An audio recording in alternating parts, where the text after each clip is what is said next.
the weirdest deaths in history that are actually real. History is full of tragedy, but it's also full of unbelievable stupidity. These are the deaths that make you say, surely that didn't really happen. Oh, but they did. Welcome to the Quirky Tome, where wonder meets weird. Today we're flipping through some of the most bizarre ways people have ever checked out. Death number 1, the window-proving lawyer.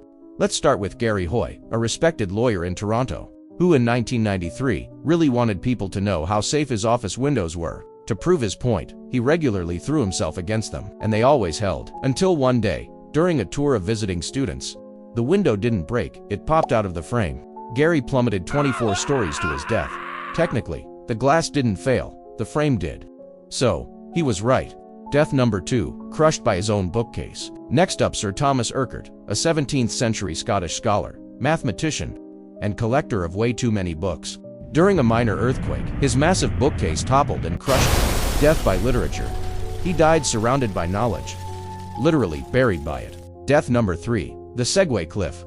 Jimmy Heselden, the owner of Segway Inc., died in 2010 while riding one of his own devices. He was demonstrating its off-road capabilities when he accidentally reversed off a cliff. Proof that even when you own the tech, Mother Nature still has final control. Death number 4, crushed by a falling elephant. In 2011, a farmer in India died in a freak accident after a wild elephant climbed a hill above his village and fell right on top of him. It is possibly the only time the phrase "watch out for falling elephants" was ever heard. Death number 5, death by beard. Hans Steininger, the Austrian man with the world's longest beard, at over 4.5 feet, died in 1567. While fleeing a fire, he tripped on his own beard, fell downstairs, and broke his neck. The beard was later cut off and preserved, because obviously, it earned legendary status. Death number 6, the inventor killed by his own invention. Franz Reichelt was a tailor, and in 1912, he was determined to become the man who revolutionized flight with a wearable parachute suit. He tested it himself by jumping off the Eiffel Tower. It did not work. He plummeted 187 feet to his death in front of a live audience and cameras. His invention quite literally failed to launch. Death number 7, death by laughing.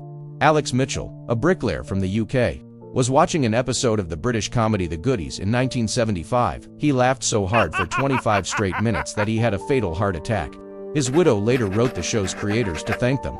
At least he died happy. From killer beards to falling elephants, these aren't stories from satire, they're facts from the Quirky Tome. Subscribe for more strange stories you won't believe are real. And remember, history isn't just written by the heroes. More often, it's written by the weirdos.